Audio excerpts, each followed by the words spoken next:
Eu já vi alguns de vocês jovens que ou o pai, ou a mãe, ou você mesmo falou comigo assim: o meu filho quer ser arqueólogo, minha filha quer ser arqueóloga, não é? Eu quero ser um arqueólogo. Então vou contar para vocês já aqui o provérbio dos arqueólogos. Sabe qual que é o lema da arqueologia? Querem aprender o lema da arqueologia? Sim? Então vamos lá, anotem que é muito profundo. Um lema muito bom. Vamos lá. Eu cavo, tu cavas, ele cava. Nós cavamos, vós cavais, eles cavam. Pode não ser bonito, mas é profundo. Até o passarinho achou bonitinho, viu? Esse é o lema dos arqueólogos. Mas hoje eu vou comentar com vocês aqui uma faceta da arqueologia. Como é que a arqueologia ajuda não apenas a confirmar a Bíblia Sagrada, mas também a contextualizar a Bíblia. Eu vou apresentar para vocês os últimos achados da arqueologia bíblica. Pode colocar, por favor, o meu... E aqui é para as perguntas, né? Tá bom, passarinho. Pronto, os mais recentes achados da arqueologia. Deixa eu só... Será que está funcionando aqui? Eu acho que... Vamos ver aqui. Pronto. Segundo o Dr. Wayne Jackson, que escreveu o livro Biblical Studies in the Light of Archaeology, Estudos Bíblicos à Luz da Arqueologia, o Dr. Wayne Jackson, ele falou o seguinte: a ciência da arqueologia tem sido uma grande benfeitora para os estudantes da Bíblia. Ela tem, número 1, ajudado a identificação dos lugares no estabelecimento de datas. 2, contribuído para o melhor conhecimento de antigos costumes e obscuros idiomas. 3, trazido luz sobre o significado de numerosas palavras bíblicas. 4, aumentado nosso entendimento sobre certos pontos doutrinários do Novo Testamento. E 5, silenciado progressivamente certos críticos que não aceitam a inspiração da palavra de Deus. Eu vou dar alguns exemplos para vocês. Aliás, vocês sabem que eu sou o autor dos livros de religião que vocês estudam. Então, se não estiver satisfeito com o livro de religião, pode tocar pedra em mim. E por isso que às vezes aparece ali nos livros do 6º ano até o 3º ano do ensino médio uma pitadazinha de arqueologia aqui e ali que a gente coloca, tá bom? Das experiências que a gente traz aqui de Israel, da Jordânia, do Egito e de outros lugares mais. Esse aqui é o sítio de Tel Lachish ou Tel Laquis. A Bíblia fala da cidade de Laquis. Laquis era uma das mais importantes cidades ali do território de Judá. É igual você pegar aqui o Rio Grande do Sul, depois de Porto Alegre, uma cidade grande, que é importante para o estado. Novo Hamburgo? Caxias, Novo Hamburgo. Então você tinha Jerusalém, que seria como se fosse Porto Alegre, e você tem ali Laquis, que seria Novo Hamburgo, por exemplo, tá bom? Era uma cidade muito importante. A Bíblia fala demais de Laquis. E a Igreja Adventista participou de escavações em Laquis. Nós temos participação da Igreja Adventista, do Southern Adventist University, lá do Tennessee, da Andrews University e também do La Sierra University, lá da Califórnia. E o NASP também está agora com um curso de pós-graduação em arqueologia bíblica para a gente levar alunos para escavar com a gente também. Eu só escavei um dia em Laquis. Foi só uma oportunidade que eu tive. E o Dr. Joseph Garfinkel, que é um israelense que administrou essas escavações lá, já esteve no NASP dando palestras. Agora eu vou mostrar para vocês o que a arqueologia descobriu interessante ali. A primeira coisa que você está vendo que é uma montanha, e você percebe que tem um toldo azul aqui, olha. Ali são escavações. Aqui embaixo também, onde tem uns retângulos, umas quadrículas, também são escavações. Lá em cima, onde tem alguma coisinha verde quadrada, ali também são escavações. É que é o seguinte, gente, funciona assim na arqueologia, olha. Vamos supor onde está a minha Bíblia aqui, que fosse uma cidade, tá bom? Aí vem guerra, terremoto, destruição, ação do tempo, essa cidade é destruída. Quem chega depois, constrói uma cidade aqui por cima, sobre os escombros da cidade anterior. Aí repete o processo: ação do tempo, terremoto, destruição, abandono. Aí a mesma coisa. Aí vem o pessoal, constrói outra cidade. Com o passar do tempo, você vai formando uma colina, como se fosse um bolo de aniversário. Você parte o bolo e tem camadas. Essas camadas são camadas de construção. O que está mais embaixo é mais antigo, o que está no topo é mais novo. Agora vejam um dilema da arqueologia. Se eu estou com um monte de camadas aqui embaixo eu tenho a camada da cidade do período grego, aqui eu tenho do período romano, aqui eu tenho da Idade Média, aqui eu tenho a superfície. Para eu chegar no período grego, eu tenho que destruir o extrato do período medieval e do período romano. Por isso que você nunca pega um sítio arqueológico e escava tudo. Você só escava algumas partes, preservando outras. E o que foi encontrado aqui em Laquis, arqueologicamente falando? Vamos lá. Aqui um desenho de como é que seria a cidade originalmente, com muros duplos. E eles construíram a cidade no alto porque quem está no alto fica mais fácil ver o exército inimigo chegando à distância. Fica mais fácil para você atacar. Se você estiver atacando daí de baixo ou daqui de cima, eu estou em vantagem sobre você. E outra coisa mais, nos ajuda também a ficar protegidos se o inimigo cercar a cidade.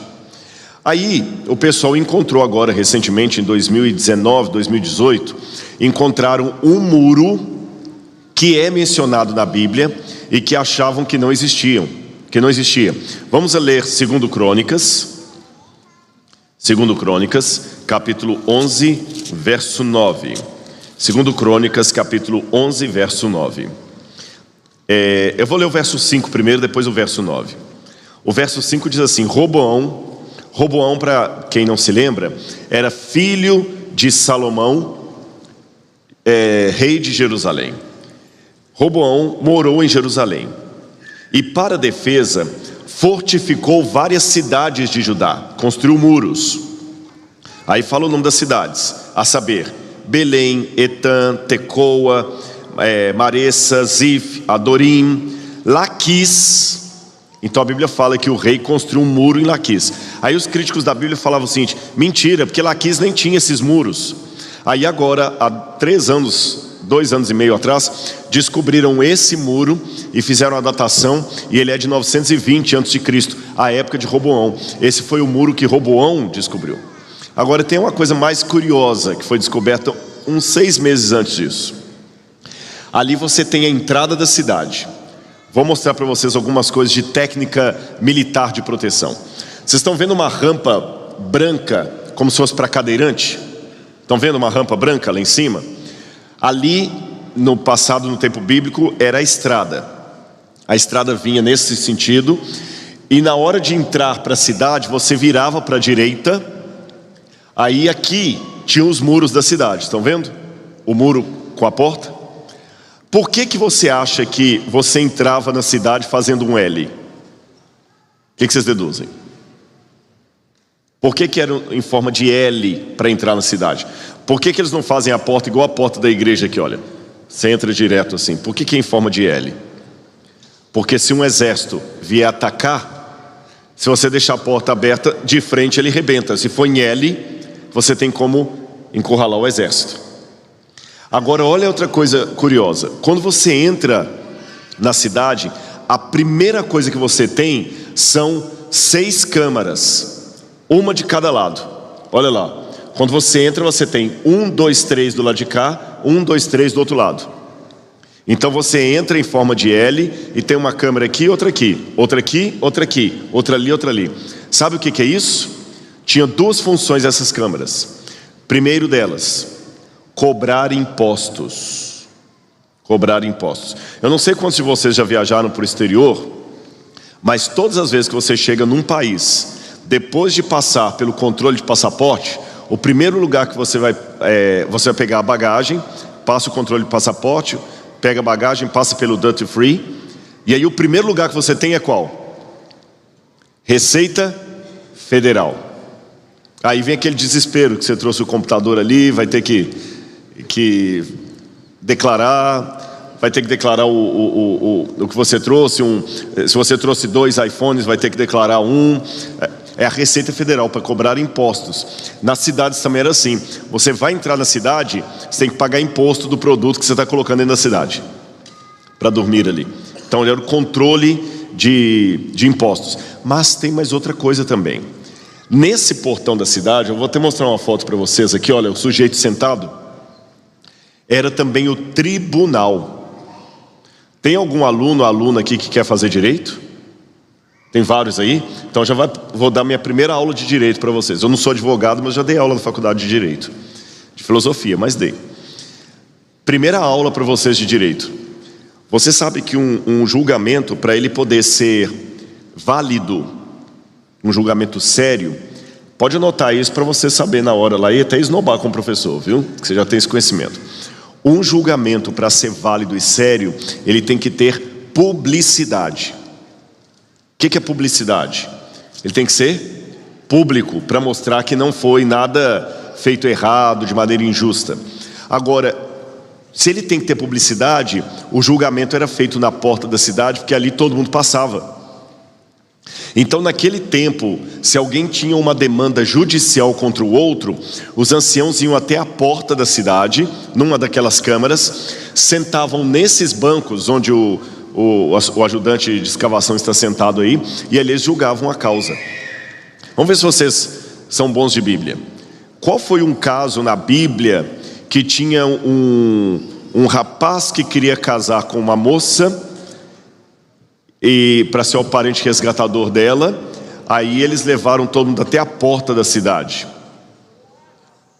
Boaz e Ruth. E a Bíblia fala, depois vocês podem ler na Bíblia lá, que para decidir legalmente a questão do casamento, o Boaz foi com os anciãos para a porta da cidade. E chegou lá na porta da cidade, todo mundo julgou aquela causa ali. É por isso também que quando a gente vai falar da volta de Jesus, a Bíblia fala o seguinte: eis que está às portas. E a gente lê isso, ele está às portas, quer dizer que ele está perto de voltar? Está certo, mas está às portas, originalmente na Bíblia, não é só estar perto, o juízo vai vir junto, está às portas. Quando a Bíblia fala, eis que vem o Senhor e está às portas, significa que é o julgamento que Deus vai trazer junto com a volta dele. A gente acabou ressignificando estar às portas para estar perto, o que não é de todo errado, porque quem está à porta está perto. Mas entenderam o lance ali? Aí quando você lê na Bíblia a história de Ruth e Boaz que iam até a porta da cidade, você já sabe o porquê. E se a pessoa fosse condenada à morte por apedrejamento, ali estava perto, na porta já tirava a pessoa da cidade e acabou. Agora tem uma coisa muito legal que foi encontrado lá em Laquis. Na terceira câmara, do lado de cá, encontraram uma parede, diz que é um desenho como era antes de ser destruído. Vocês viram que a gente só encontra ruínas. A arqueologia é uma vida em ruínas. Então eles encontraram uma parede, como você está vendo ali, e atrás dessa parede tinha um altar. Só que o que chamou atenção na hora que o altar foi encontrado, um altar de pedra, mais ou menos dessa altura, e os altares de sacrifício naquela época, eles tinham 4 pontas aqui, é como se fosse tipo um chifre aqui, outro aqui, outro aqui e outro aqui. Era o típico dos santuários da época. Você matava o animal, colocava aqui, e aqui tinha 4 pontas, você pegava o sangue e colocava nos 4 cantos do altar. Só que esse altar de pedra que encontraram na porta da cidade, ele estava quebrado, as pontas quebradas, e estava colocado de cabeça para baixo. Ele estava enterrado de cabeça para baixo. É estranho. E a gente tem uma técnica na arqueologia para saber se uma coisa se quebrou por acidente, por envelhecimento, ou foi quebrado de propósito. Seria mais ou menos assim: um celular que cai no chão e trinca, você fala assim, caiu o celular, foi um acidente. Um celular que está todo espatifado, a namorada encontrou o WhatsApp do namorado e não gostou do que viu lá. Ela abriu o WhatsApp dele e não gostou. Tem uma diferença de um WhatsApp destruído para um WhatsApp que caiu no chão. Então na arqueologia a mesma coisa. Eu sei quando uma coisa foi destruída porque o tempo causou destruição acidental, ou alguém foi lá e quebrou de propósito, vocês entenderam? E esse altar foi quebrado de propósito. Alguém chegou com a marreta e quebrou os 4 cantos dele e o enterrou de cabeça para baixo. Além disso, Aqui está o lugar onde o altar estava, quando a pessoa começou a escavar. E aqui, olha, o altar do lado de cá, com as pontas quebradas.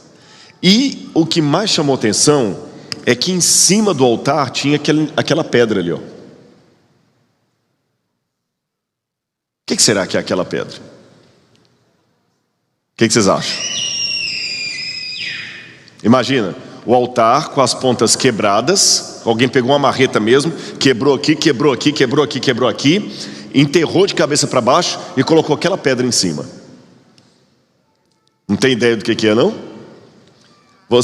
Oi? Vaso sanitário, uma latrina. Agora deu um quebra-cabeça na cabeça, nos arqueólogos, deu um quebra-cabeça, porque assim, primeiro que esse vaso sanitário nunca foi usado. Aí a gente pergunta assim, como é que você sabe que nunca foi usado? Vocês vão rir. A gente consegue pesquisar até restos milenares de coliformes fecais. Cocô. Pode parecer ridículo, mas para a gente essas informações são importantes. Por exemplo, eu quase trouxe aqui para vocês, mas eu acabei não trazendo, sementes carbonizadas de Tel Gezer. O que é semente carbonizada? Quando um exército atacava uma cidade, botava fogo na lavoura e a semente queimada ficava lá. Quando a gente escava, a gente junta essas sementes e guarda. Por que a gente guarda? Porque ela me ajuda tanto na datação de carbono 14, como também ela ajuda a saber o que o pessoal plantava. Aí eu fico sabendo qual era o cardápio deles. Por exemplo, não sei se tem alguém que quer fazer nutrição, ou nutricionismo, ou se tem alguém da área aqui, a gente consegue fazer análise, por exemplo, do trigo da época de Jesus para o trigo. Ele está tirando foto. Agora ficou bonito. A gente faz análise do trigo da época de Jesus para o trigo de hoje, e não tem nada a ver o trigo que a gente come hoje, não é o trigo daquela época. Dá para fazer pesquisa nisso aí. Então esses coliformes fecais, ou o restante deles que são encontrados, nos ajudam a ver também o tipo de parasitas que a pessoa tinha. Então a arqueologia, ela trabalha muito com biologia, com astronomia. Você fala, Rodrigo, mas que a arqueologia tem que trabalhar com astronomia? Por exemplo, se eu quero saber em que época aconteceu alguma coisa, aí eu encontro um tablete com inscrição cuneiforme, igual vocês viram o épico do Gilgamesh, que está na exposição ali fora. Aí lá fala, no 3º ano do reinado do rei Gudea, rei de Lagash, que é aquela estátua que está lá, houve um eclipse solar na região de Aram. Aí eu vou para o astrônomo, e ele consegue, através de computação gráfica, saber qual foi no passado que houve um eclipse lunar ou solar visível naquela região. Dá para saber pela astronomia até se tinha nuvem no céu, se o céu estava nublado ou se não estava nublado. Aí o astrônomo me dá o resultado. Ele fala assim, olha, houve um eclipse lunar visível na região no dia 23 de março de 2030 a.C. Então eu já sei pelo calendário que nós usamos hoje quando foi o 23 de março. Entendendo? Tudo a gente estuda. Bom, mas voltando a falar da latrina. Não tem coliformes fecais ali naquela latrina, então ela nunca foi usada. Agora vamos aqui. Um altar quebrado de propósito, enterrado de cabeça para baixo e com uma latrina por cima. Por que será que alguém ia colocar uma latrina na porta de uma cidade que nunca foi usada e em cima de um altar que foi de propósito quebrado e colocado de cabeça para baixo? Aí alguém deu a ideia de ir à Bíblia. Aí em 2 Reis, capítulo 10, verso 27, 2 Reis, se eu tivesse um microfone sem fio aqui, eu ia pedir até para alguém ler. 2 Reis 10, 27. Não tem nenhum telefone sem fio fácil, microfone sem fio fácil não, né? Telefone sem fio. Não tem não? Então tudo bem, eu leio aqui. É o que eu gosto da participação do pessoal. 2 Reis 10, 27. Posso ler para vocês? Olha o que fala da reforma religiosa de Jeú. Diz assim. Vou ler o verso 26. Tiraram as colunas que estavam no templo de Baal e a queimaram. Também destruíram o altar de Baal e destruíram o templo de Baal, transformando-o numa latrina até os dias de hoje. Entendeu o que a Bíblia falou? Latrina, banheiro, vaso sanitário. Então pegaram a coluna de Baal, ou o altar de Baal, o destruíram e o transformaram em latrina até os dias de hoje. Está aqui, ó. Exatamente o que a Bíblia falou. Isso foi descoberto agora, há pouco tempo. Aqui está o pessoal lá do Southern, escavando lá em Tel Lachish, e descobriram também um templo muito grande ali, inclusive com deuses pagãos que eram infelizmente adorados dentro de uma cidade judaica. Ou seja, na cidade de Laquis, que era dos judeus, havia idolatria, e esse templo era um templo pagão, em homenagem a quem? Esse é o professor Joseph Garfinkel, que esteve lá no NASP dando palestra para a gente. Ali são as cerâmicas que encontram, algumas já estão restauradas, e aqui esses dois ídolos que foram encontrados são o deus Baal, que a Bíblia menciona. Lembra a história do Elias com os profetas de Baal? Aquele que é o Baal. E lá no NASP nós temos uma estátua original do deus Baal. Foi por causa disso aqui que o povo de Israel muitas vezes pecou contra Deus. Você viu que legal? A arqueologia ela vai transformando a Bíblia numa leitura tridimensional. E gente, a maior emoção é quando você escava uma peça arqueológica dessas e você é a primeira pessoa em 2000 anos que está colocando a mão naquilo ali. A minha esposa Laura já participou de escavação comigo e ela vê como é que é essa emoção de pegar e falar assim, nossa, há 2000 anos que alguém não toca nisso, sou eu o primeiro. Sai tudo muito sujo dali e tal, mas é uma experiência muito legal. Outra coisa que foi encontrada recentemente, essa aí é a caverna que fica na região de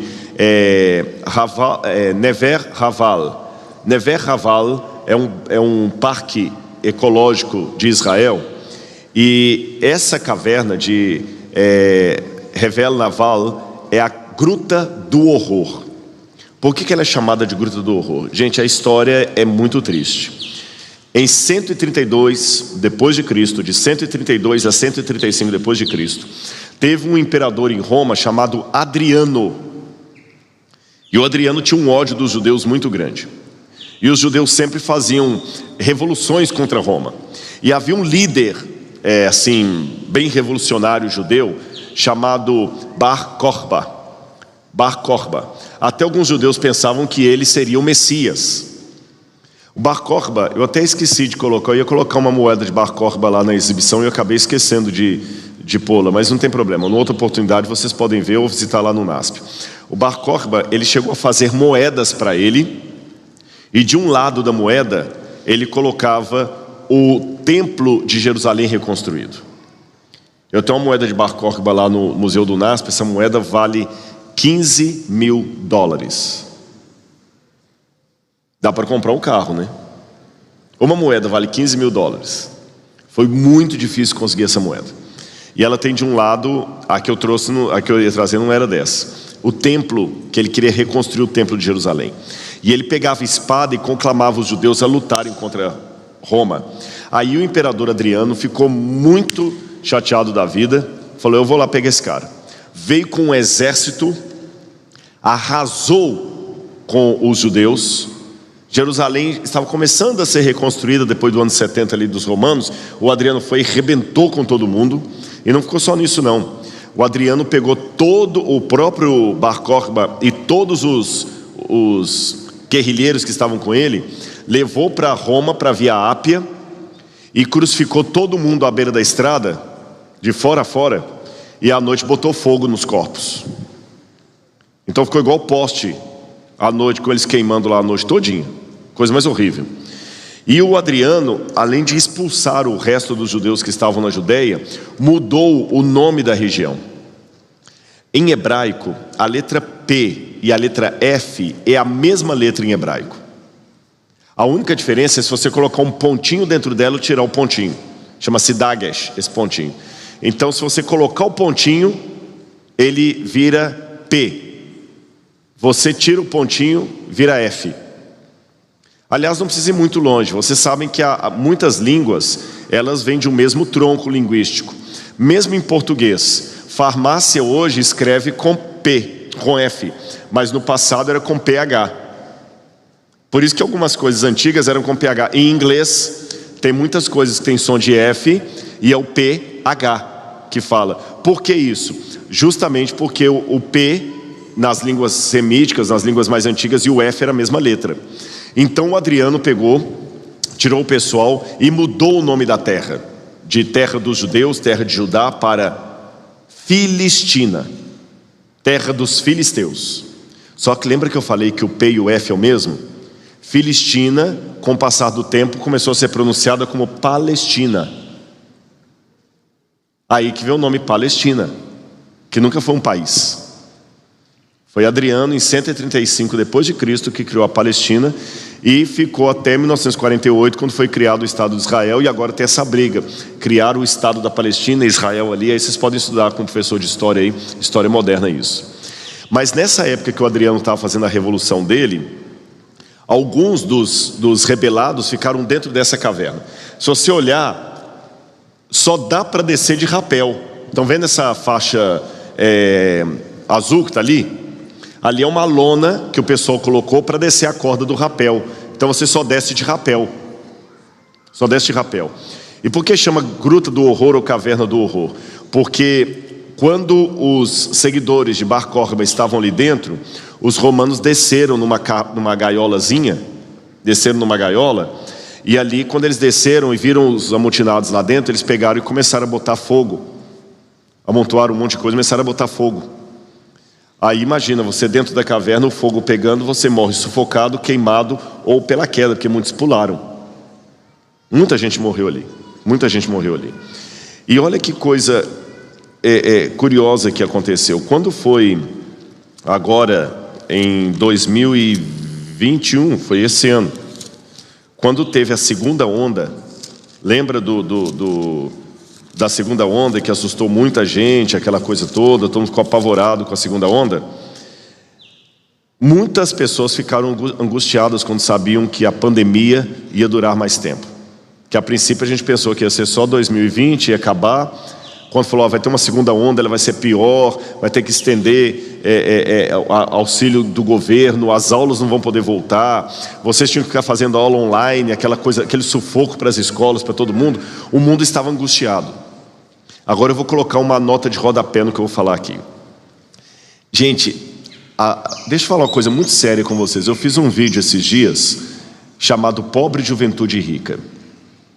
Vocês sabem que vocês têm grandes privilégios na mão, mas tem um grande problema para a época de vocês.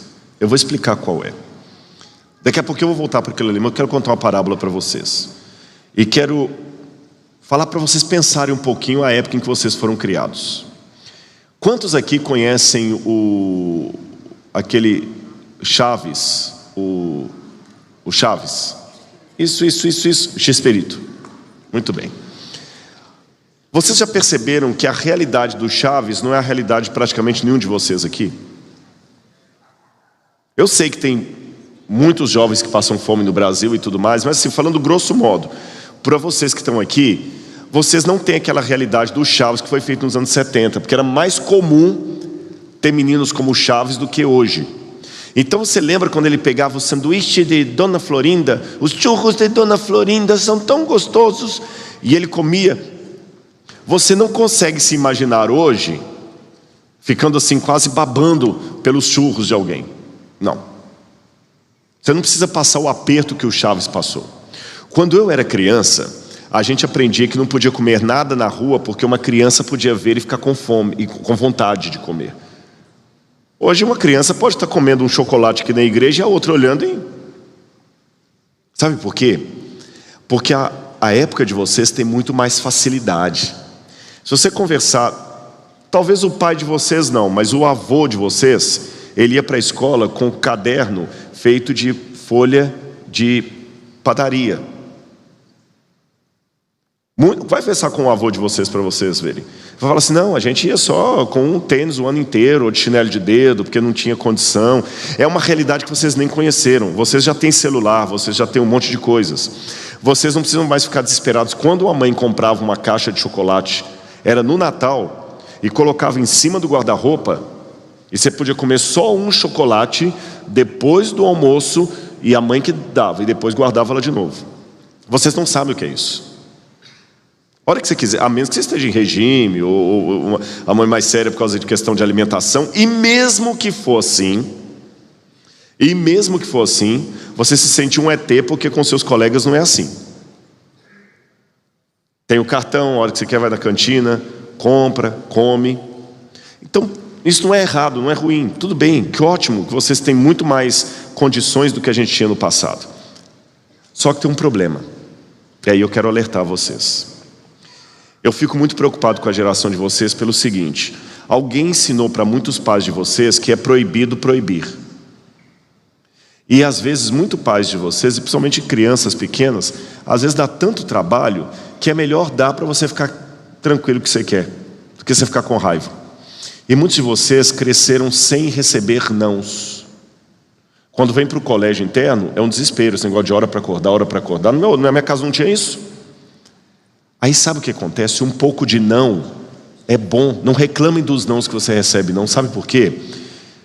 Eu conheço muitos casos de meninos que cresceram sem ter nunca recebido um não. Ele não sabe o que é não, porque tudo que ele pede o pai dá. Aí um dia ele começa a namorar uma menina. Quando ela dá o primeiro não para ele que quer terminar o namoro, ele vai lá e mata a menina. Vocês já viram esses casos? Adolescente matou a namorada porque terminou o namoro?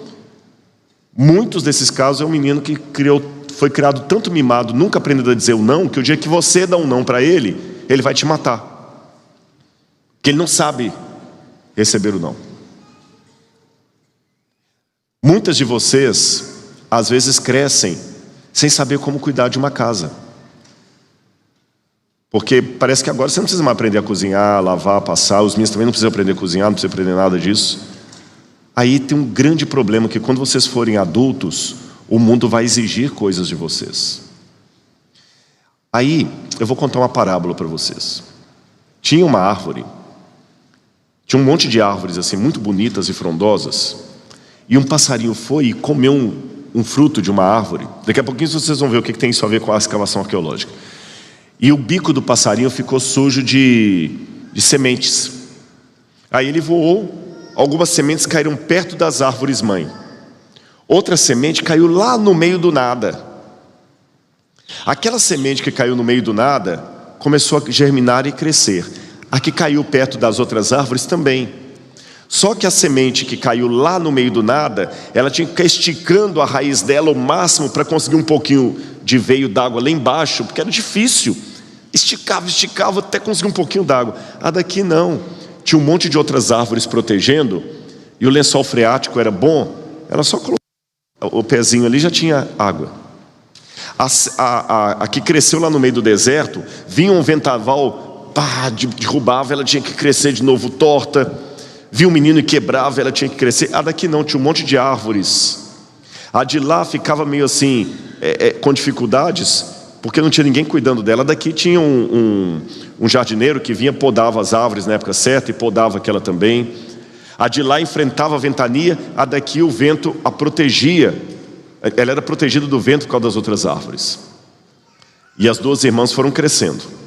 Uma no deserto, outra protegida pelas árvores.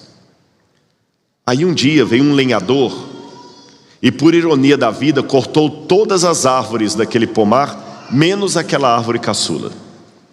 E agora sim, as outras árvores em volta, uma irmã ficava vendo a outra lá de longe.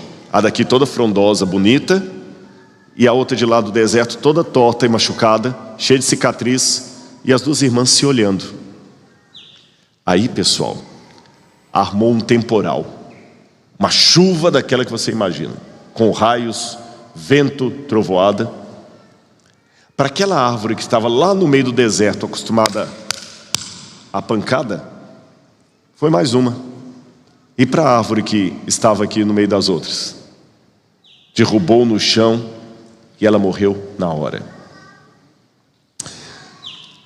Deixar vocês crescerem com muita proteção é perigoso. Porque o dia que essa proteção sair, você não sabe se virar. Então posso dar uma dica para vocês? Posso dar uma dica?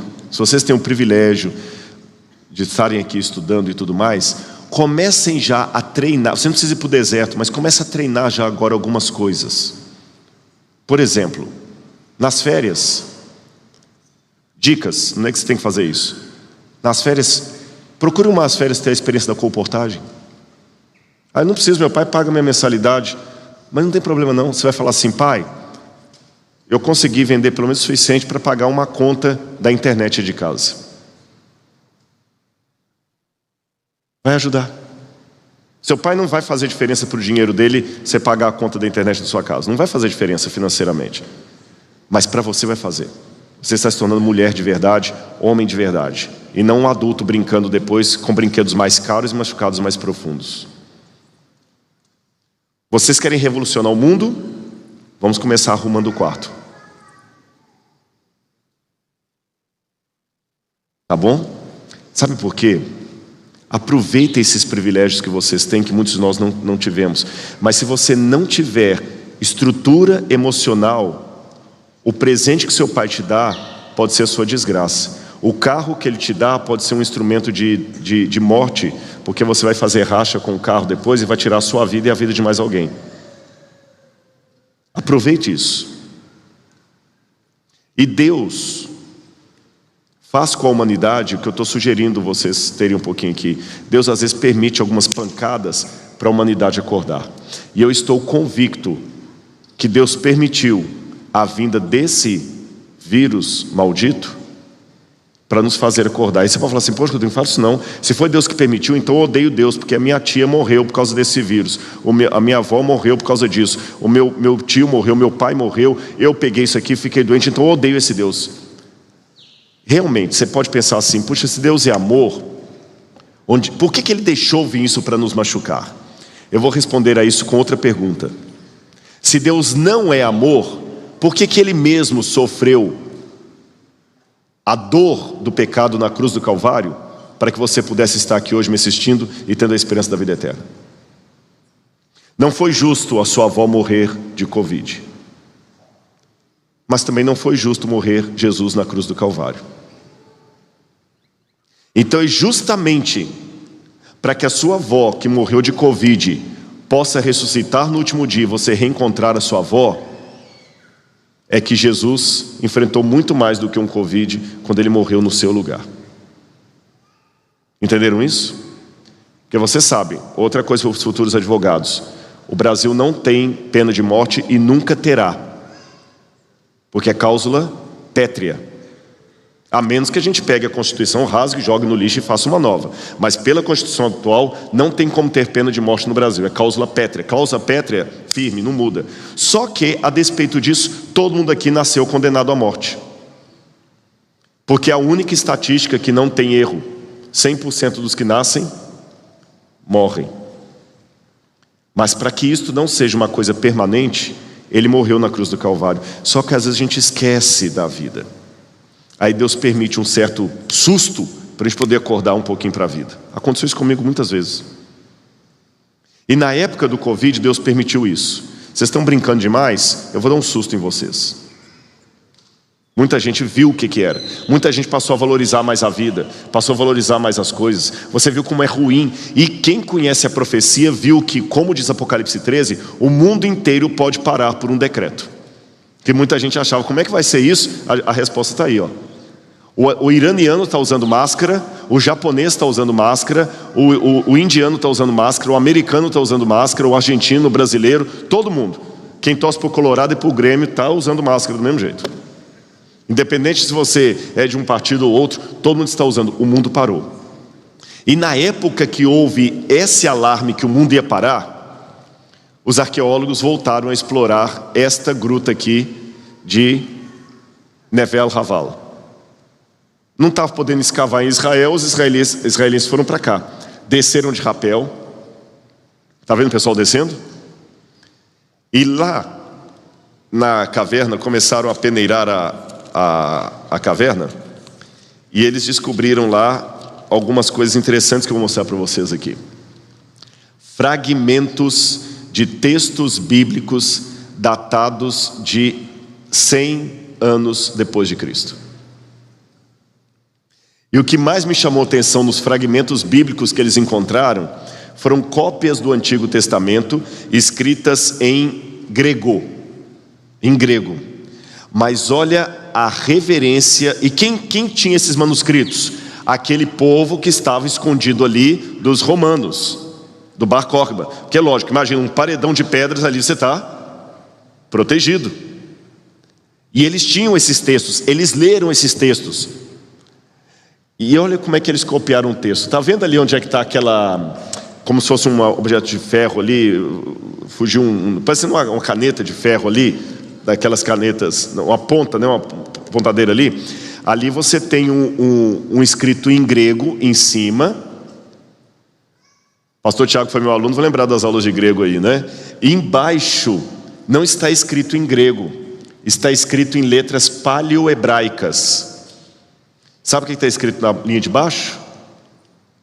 Deixa eu ver se eu pego. Ó, tudo escrito em grego, tá vendo? Isso é grego, ó. O fragmento de pé, tudo em grego. Agora lá, ó. Em cima em grego, embaixo você viu que a letra não é grego. Pelas duas letras ali eu sei o que está escrito. É o nome sagrado de Deus. É o nome sagrado de Deus. Os judeus, quando copiavam as escrituras e o nome de Deus aparecia, ele de propósito trocava a caneta, usava outra tinteiro e escrevia o nome de Deus com outras letras. Como eu sei que muita gente aqui é descendente de alemão, vocês vão entender a comparação que eu vou falar. É como se eu estivesse escrevendo em cima em português e embaixo eu troco e escrevo em alemão com letra gótica. Lembra o alemão gótico? Ali fora tem o gótico na Bíblia de Gutenberg. Ali uma página da Bíblia de Gutenberg, aquela letra ali. Então é como se eu pegasse e mudasse para um outro tipo de letra. Toda vez que o nome de Deus era escrito, eles trocavam a tinta e escreviam em paleohebraico. Olha a reverência com o nome de Deus. E é isso que eu não entendo hoje, pessoal. Sabe por quê? É o seguinte, se eu fizer uma piada aqui machista, vocês vão me vaiar. E com razão. E com razão. Se eu falar mal da sua mãe, mas nem por reza brava você não vai vir aqui me assistir, não ouve mais nada que eu falo. Se eu ofender se eu ofender o Rio Grande do Sul, se eu falar mal do estado do Rio Grande, mesmo que o pastor Tiago queira me trazer aqui, não dá, desculpa, esse camarada falou mal. Não teve quem me contou ontem de uma blogueira que foi falar mal de uma praia, esses dias aí, não sei, parece que ela foi falar mal da Praia Grande, alguma coisa aí em São Paulo, e ela caiu na besteira de ir lá e no blog dela, ela falar com que lugar ridículo, não sei o que, e postou. Ela foi cancelada. A gente se ofende mesmo. Agora o que eu não entendo é o seguinte, pessoal. Eu não posso falar mal do Rio Grande do Sul, eu não posso falar mal da mulher, eu não posso mais falar mal da sua mãe, mas eu posso falar mal do seu Deus, que você vai continuar curtindo o que eu produzo. Desde que eu seja um cara com talento. Por quê? Como eu falei, se eu falar uma piada machista que põe a mulher lá embaixo, você vai me odiar, você vai me cancelar na internet. Mas se eu sou do Porta dos Fundos e eu falo mal do seu Deus, você continua assistindo. Eu não posso falar nada errado que ofenda você, mas o seu Deus eu posso ofender. Se eu sou um cantor, eu posso chegar no instrumento, Deus é ridículo, ou esnobar a Bíblia, e você vai continuar baixando minha música no Spotify, que ela é muito legal. Por quê? Por que a gente não tolera coisas politicamente incorretas, mas tolera blasfêmia contra Deus? Vamos aprender com os judeus? Até a forma de escrever o nome de Deus era diferente. Agora, vocês querem saber o curioso? É que, além disso, eles encontraram moedas. A moeda de Bar Córcega, essa é que eu ia trazer, ó. Tem uma palmeira de um lado, essa tem a palmeira de um lado e tem a folha da uva do outro. Aqui não tem nenhuma do templo. Essas são as moedas de Bar Córcega, a do templo não está ali. Encontraram um cesto também do período neolítico, cesto intacto. E encontraram também lá o cesto já no laboratório, e encontraram também um corpo mumificado de uma criança. Quando eu digo mumificado, não é mumificado como do Egito, não. É mumificado naturalmente. E naquela época que eles estavam descobrindo isso, foi quando deu a notícia da segunda onda. Todo mundo ficou apavorado. Aí lembra que eu falei, que eu contei até a parábola para vocês, que Deus às vezes dá um alerta no mundo, Deus dá uma rasteira para você cair de costas e olhar para o céu? Querem saber quais foram os 2 fragmentos da Bíblia que estão naqueles textos ali? Eu vou ler o primeiro para vocês. Repito, isso aqui foi anunciado no mesmo dia que disseram que ia ter uma segunda onda do Covid e todo mundo ficou apavorado. Aí os arqueólogos descobriram aquele texto e levaram, e diz assim, é Naum capítulo 1, versículo 5 até o 7. Lógico que estão em fragmentos. Aí você fala assim, se está fragmentado, como é que você sabe que é Naum? Simples, se eu colocar assim, se eu achar só fragmentos de uma música, ouviram margens plácidas, brado retumbante, liberdade em raios fúlgidos. Se eu encontrar só essas palavrinhas de um manuscrito todo destruído, você sabe qual que é o texto que está ali. Qual? O hino nacional. Então, pelas palavras encontradas, eu sei qual que é o trecho. Vou ler para vocês o que encontraram lá. O texto de Naum, capítulo 1, versículos 5 a 7. Os montes tremem diante dele e as colinas se derretem. A terra se levanta diante dele, sim, o mundo e todos os seus moradores. O mundo se levantou. Quem pode suportar a indignação de Deus? E quem subsistirá diante do furor da sua ira? A cólera se derrama como fogo e as rochas são por ele demolidas. Mas fique tranquilo, porque o Senhor é bom. É fortaleza no dia da angústia e conhece aqueles que nele se refugiam. Falou justamente da situação que o mundo estava e da situação que aquelas pessoas estavam. O Senhor é fortaleza e conhece os que nele se refugiam. Eles se refugiaram no fundo ali. E diz que a terra toda tremia diante de Deus, e quem podia prever? E o outro fragmento que encontraram foi de Zacarias capítulo 8. Zacarias capítulo 8, versículos 16 em diante. O outro texto que encontraram é esse aqui, olha. Eis as coisas que vocês devem fazer, que cada um fale a verdade com o seu próximo. Nos tribunais, aqui futuros advogados e advogadas, nos tribunais e juízes, né? Nos tribunais julguem com justiça, segundo a verdade em favor da paz. Que ninguém faça planos para prejudicar o seu próximo, nem ame o juramento falso, porque eu odeio todas estas coisas, diz o Senhor. E esses versos foram encontrados justamente na época que o mundo estava todo com medo, percebendo o furor da ira de Deus, e era a época da fake news. Toda hora saía uma fake news, a gente não sabia mais em que acreditar. E o alerta de Deus, cada um fale a verdade. Então a arqueologia para mim me acordou até para isso aí.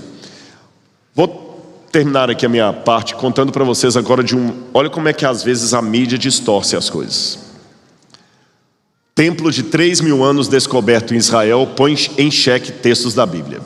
Segundo especialistas, edifício religioso data da mesma época que o templo de Salomão em Jerusalém, o único que podia ser usado pelos fiéis da época de acordo com o livro sagrado. Essa matéria saiu na revista Galileu no dia que eu estava saindo de Tel Aviv.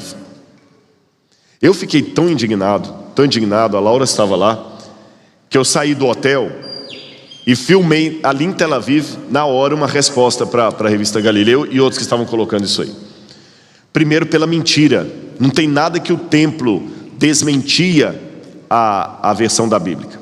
Eu vou falar para vocês o que foi que os arqueólogos descobriram. Aqui é o templo de Tel Motzá. Tem uma coisa que a gente faz em arqueologia que chama-se arqueologia de resgate. Como é que funciona isso? O Brasil é um país novo. Nós temos 500 anos, quase 600, né, anos de vida.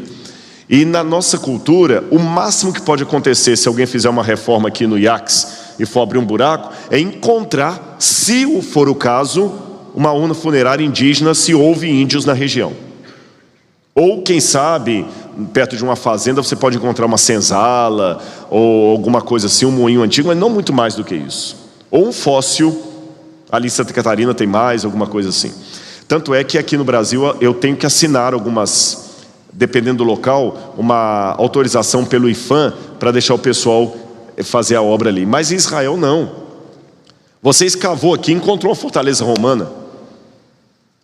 Doutor Regis, doutora Cláudia e o Alan foram comigo lá, eles viram lá quanta coisa, né? Você escava um pouquinho e já encontra. Então, às vezes, você tem que fazer um desvio da obra de construção para poder preservar aquilo ali. Ou a prefeitura pode falar assim: vamos parar a obra, os arqueólogos têm 15 dias para fotografar e resgatar o que podem. Chama arqueologia de resgate. Então eles fizeram lá e eles mudaram a rodovia porque descobriram esse templo. Esse templo que foi descoberto em 2019, ele está a 8 quilômetros do templo de Jerusalém. Pertinho demais. Daqui a 8 quilômetros daria onde, mais ou menos? Só para o pessoal ter uma referência. Igrejinha? Daqui a igrejinha. Perto demais. Aí o que chocou, sabe o que é? Que esse templo de Tel Motsá que foram encontrados era um templo pagão. Aqui é o altar, quando a Airer, que está ali, uma arqueóloga que trabalhou ali, um altar pagão, e eles encontraram muitas estatuetas de deuses lá e da deusa Ashera. Então era um templo pagão que estava ali. O que chamou a atenção dos arqueólogos foi o seguinte: se houve reformas religiosas como aquela de Jeú, ou no caso de Judá, reformas feitas por Josias e Ezequias. Lembra que eu mostrei lá que mandaram quebrar o altar pagão e tudo mais? Se houve reformas religiosas, como é que tinha um templo pagão funcionando a 8 quilômetros dali? É como se de repente, assim, no futuro dissesse assim: a polícia proibiu completamente o uso de drogas e entorpecentes na região. Aí alguém encontra uma loja de drogas e entorpecentes sendo vendida a 8 quilômetros da prefeitura. Não faz sentido isso. Por isso que causou uma ideia: será que a Bíblia errou? Não. É que as reformas religiosas, infelizmente, não deram tão certo. Os profetas falavam para os jovens, falavam para os pais, falavam para os sacerdotes, e o pessoal continuava adorando essas bobaginhas pequenininhas aqui, ó. Continuavam adorando ali. Continuavam adorando. Infelizmente, o pessoal não aprendia a lição. Aí Deus mandou os babilônios virem e destruírem Jerusalém. Tá bom. Vocês não me querem como seu Deus, não, eu vou sair. E quando Deus sai da sua vida, o diabo fica pronto para agir.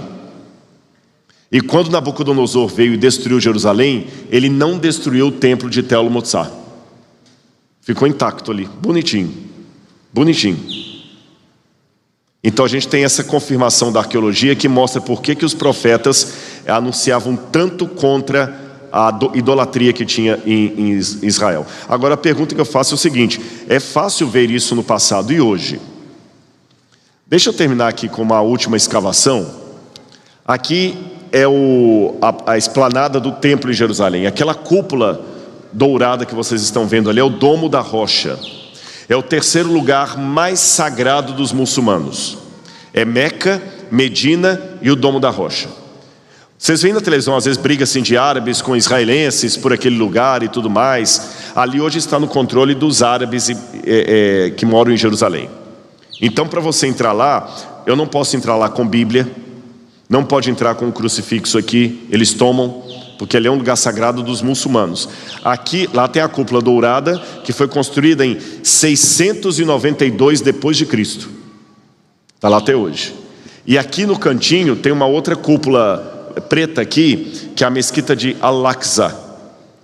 Agora é curioso que no livro do Alcorão não tem a palavra Jerusalém. Mas por que os muçulmanos querem tanto Jerusalém? Existe uma tradição islâmica que quando Maomé saiu, Maomé é o profeta que fundou o islamismo. Quando Maomé, e se você falar mal de Maomé, você pode ser morto. Lembra daquele cartunista Charlie, lá da França, que ele fez uma caricatura do Maomé? Qual foi o jornal? Não foi Le Figaro, não, esqueci qual foi o jornal lá. Vocês sabem o que eu estou falando, né? Que todo mundo colocou aquele slogan: Je suis Charlie, quer dizer, eu também sou Charlie. Je suis Charlie aussi, eu também sou Charlie, então quer dizer, não me mate. Então esqueci o nome do periódico, não é o Figaro, não. Ele fez, quase foi morto. Então esse pessoal tem uma coisa com Maomé tremenda. E a tradição muçulmana diz que Maomé, quando saiu de Meca para Medina, ele estava na jumenta dele, o anjo Gabriel veio, deu asas à jumenta de Maomé, e ele foi parar aqui em Jerusalém. Aí Maomé subiu até o domo da rocha ali, e ele encontrou Issa, que é Jesus, e Ibrahim, que é Abraão, e Mose, que é Moisés. E ali ele subiu até o céu com a jumenta dele, e lá no céu ele recebeu a incumbência de fundar o islamismo. Foi dali que ele voltou para Medina e começou a guerra de conquista islâmica. Então por isso virou sagrado para eles. E lá no meio tem um afundado no chão, assim, no domo da rocha, que é de onde, segundo essa tradição, a jumenta de Maomé tomou o pulso e deixou o buraquinho no chão, por incrível que pareça. E o pessoal vai e volta naquilo ali tudo e tal. E ali também, na época de Jesus, ficava o templo. Então o sonho de consumo da gente é poder escavar ali. Mas se eu escavar ali, eu proclamo a Terceira Guerra Mundial. Eu sempre quis escavar lá. Mas olha como é que algumas coisas acontecem na vida que são boas. Os próprios muçulmanos resolveram fazer ali uma construção, um subterrâneo, uma sala de 5 ou 10 mil lugares, clandestina. E de madrugada, eles foram fazendo os buracos e tiraram lá mais de 200 caminhões de entulho para fazer o buraco. E os caminhões foram saindo.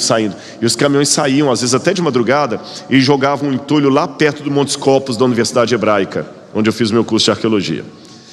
Aí o professor Gabriel Barcay, que é esse aqui, arqueólogo aposentado, um aluno passou com a mochilinha lá, indo para... Quando viu aquilo, viu os caminhões passando, falou com o professor Gabriel Barcay. Ele falou: a gente não pode escavar lá, mas se eles jogam um entulho aqui, a gente pode escavar aqui. Então foi feito um peneiramento lá, um trabalho de peneiramento, e eu trabalhei nessa pesquisa aí também. A Laura também participou comigo lá. E uma coisa que me chamou a atenção, quando a gente, na verdade, não é bem escavação, criou um novo método. A gente só faz peneirar o entulho, e tem que ter olho de lince. Aí, quando a gente estava peneirando aquelas coisas lá, você lembra bem? Peneirando, eu me lembrei de um versículo da Bíblia que me chamou muito a atenção, que eu quero ler para vocês. É o Salmo 102, 13 e 14. Salmo 102, 13 e 14. A arqueologia tem um pouco de romantismo também.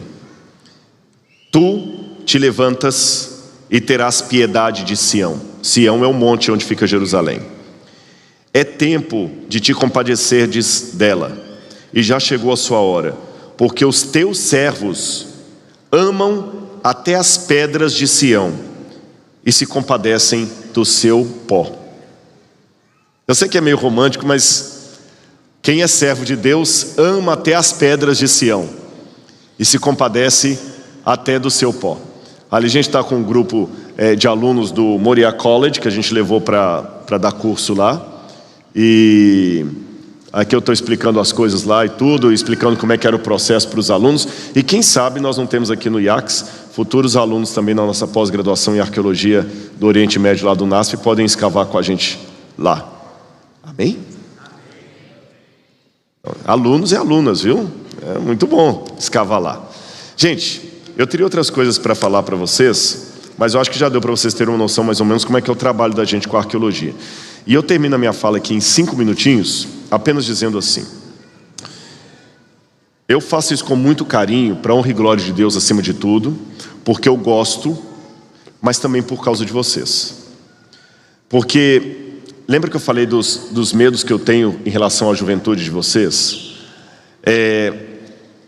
A gente não quer errar com vocês, mas eu sei que nós estamos num grande conflito entre o bem e o mal, e os dois lados querem você. E vocês são muito bombardeados por professores e filósofos e historiadores e outros críticos mais, que vão na internet hoje e começam a botar: que bobagem esse negócio de Bíblia e tudo, e te joga um monte de argumento. E é atrativo isso, sabe por quê? Porque quando a gente tem 14, 15, 16, 17 anos, 18 anos, a gente tem um espírito muito revolucionário, a gente quer mudar o mundo. Então tudo que aparentemente é denúncia, tudo que quebra padrões de comportamento, tudo que vai revolucionar, dá mexe com a gente. Eu sei, quando eu saí da faculdade de teologia, eu queria mudar a igreja. A gente sai da faculdade com a tendência assim, não, se eu fosse o presidente da conferência geral, a igreja adventista seria outra. Eu saí com esse espírito. Todo mundo está errado, os velhos estão errados, eles não sabem o que é curtir a vida. Eu lembro que eu dava uma raiva quando a gente estava lá no IAN. A gente queria ficar lá na quadra até mais tarde, conversando. Aí chegava o preceptor, não, pro quarto, agora acho que era 9h30 que tinha que parar lá e tudo. Dava uma raiva, eu falava assim, pô, que saco. Esse cara tem a mulher dele lá, por que não fica na casa dele lá assistindo um filminho e tudo? Assim que eu pensava. A gente pensa que tudo é muito fácil. A gente quer as coisas rápidas. Então, quando chega um cara descolado, que fala bem,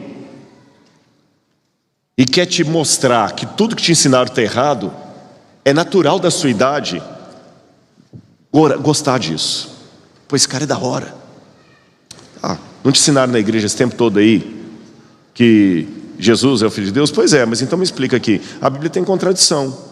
Porque tem uma hora que fala que Jesus curou 2 cegos, no outro texto fala que ele curou um só. E aí, como é que você faz? Tá vendo? Isso é bobagem. E ele começa a colocar minhocas na sua cabeça e tudo e tal, e coisas que não aconteceram, e com um agravante. Eu percebi hoje que antigamente os assuntos acadêmicos ficavam só dentro da universidade. Agora, através da internet, os assuntos acadêmicos pulam para fora. E muita coisa chega para vocês. Tem uma coisa boa nisso. Por exemplo, Marcelo Geisler conseguiu pegar a física e tornar numa linguagem que todo mundo assiste. O Stephen Hawking, um dos maiores físicos, ele escreveu O Universo numa Casca de Nós, uma breve história do tempo, numa linguagem que eu li uma breve história do tempo quando eu tinha 15 anos de idade. E eu entendi. Imagina, o maior físico da Inglaterra, do mundo, escrevendo um livro que um juvenil podia entender. Bem diferente da época de Einstein, que ninguém entendia nada que Einstein falava, a não ser o motorista dele. Você conhece essa história, né? Não? Dizem que uma vez o Einstein dava as palestras dele em todo lugar que ele ia, explicava a fórmula lá da teoria da relatividade, aquela complicação toda. Aí o motorista sempre ficava prestando atenção, e decorou a mesma palestra sempre. Um dia falou assim: doutor Einstein, eu vou falar com o senhor aqui, olha, de tanto ouvir o senhor dar a sua palestra, eu consigo repetir de cor tudo. Ah, você está brincando, é? Então repete que eu quero ver. A gente tem 1h30 para chegar até a universidade lá, eu quero ver. Aí falou: o senhor fala isso. Conta aquela piadinha no meio, dá aquela ilustração, faz esse cálculo aqui no quadro que dá tanto. Rapaz, que inteligência que você tem. É isso mesmo que eu falo. É, só isso que eu sei também, eu sei repetir o que o senhor fala. Então vou fazer uma coisa. Olha, eu estou cansado, já dei muita palestra. Naquela época eu não tinha YouTube, ninguém conhece o meu rosto lá. Vamos fazer o seguinte: eu vou sentar para descansar um pouquinho, você dá palestra no meu lugar, e a gente resolve o nosso problema lá. Pode ser? Se o senhor não se importar, pode. Então tá bom. Aí o Einstein entrou na frente do carro, colocou o jaleco dele, e o motorista sentou atrás, vestido de Einstein. Quando chegou lá na universidade, todo mundo lotado assim para ouvir. Aí o motorista, disfarçando de Einstein, o Einstein sentou assim, ele começou: muito bem, meus amigos, vou explicar a teoria da relatividade para vocês. Aquele monte de cálculo complexo e tudo, Aí depois ovacionaram, aplaudiram. Só que ele não estava preparado, que havia um momento para perguntas e respostas. Aí levantou um doutor em física do outro lado e falou assim: senhor Einstein, eu sou professor de física aqui, e não é assim que eu ensino para os meus alunos, e eu discordo do senhor. O senhor está errado por causa disso, esqueceu da equação tal. E como é que o senhor me responde aquilo? Aí sabe o que o motorista fez? Né? Muito boa a sua pergunta. Porém é uma pergunta primária. Tão primária que eu nem vou me perder tempo. Eu vou pedir ao meu motorista para responder para você.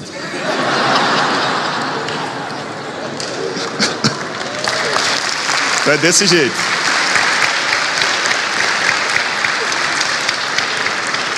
Isso é só uma anedota, é lógico. Mas piadas à parte, hoje os assuntos complexos saíram da sala de aula. Você vê lá um cara explicando filosofia, física quântica, ali. E eu falei, Marcelo Geisler fez isso com astronomia, o Stephen Hawking fez isso com física também. Aí o que acontece? Muitas coisas chegam agora para vocês em dúvidas.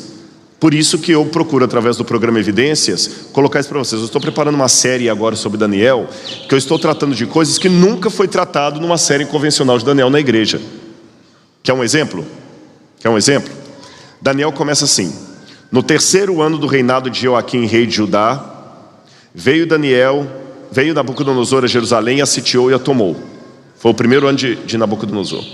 Aí fala que Daniel e seus companheiros foram treinados na Universidade da Babilônia por 3 anos. 3 anos. Aí quando você vira a página e está no capítulo 2 de Daniel, fala assim: no 2º ano do reinado de Nabucodonosor, ele teve um sonho. E ele mandou matar todos os sábios do reino, inclusive Daniel. Mas como? Se Daniel tinha 3 anos de faculdade para terminar, no 2º ano de Nabucodonosor, ele não podia ser um sábio da Babilônia ainda. Tem uma contradição cronológica aqui. Como é que a gente resolve isso? Esses dias eu vi alguém colocando na internet assim: Daniel não foi escrito na época de Daniel, porque tem palavras ali em grego e persa que não são da época de Daniel, são posteriores. Então Daniel é uma novela escrita 100 e poucos anos antes de Cristo, que não tem nada a ver com o Daniel verdadeiro, nunca existiu. E aí? Então eu tenho que pegar tabletes com inscrição cuneiforme, trazer e provar para você que Daniel existiu, e de uma linguagem que você possa entender. Então aguardem o programa Evidências. E eu faço isso com muito carinho, porque eu recebo da Igreja Adventista 14 salários. 13 vem na folha de pagamento e o 14º não vem na folha de pagamento, mas eu recebi alguns aqui. É quando alguém chega, alguns de vocês: eu era ateu e eu deixei de ser ateu assistindo. Eu estava com dúvidas da minha fé, você responde.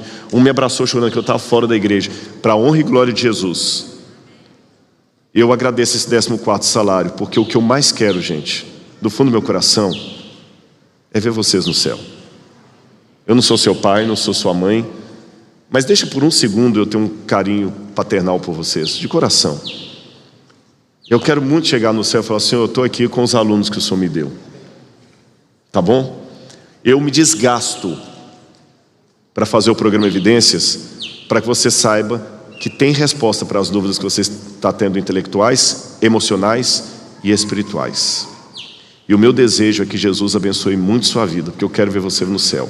Você pode não ter todas as respostas, mas elas existem. Não se assombre diante de nenhum argumento ateu, materialista. Há respostas. Por isso que eu me dediquei, pesquisei, estudei, fiz 2 doutorados, pós-doutorado, para você ver que tem base, isto sim, e poder trazer isso para vocês, para a honra e glória de Jesus. Muito obrigado pelo carinho. Que Deus abençoe todos vocês. Tá bom?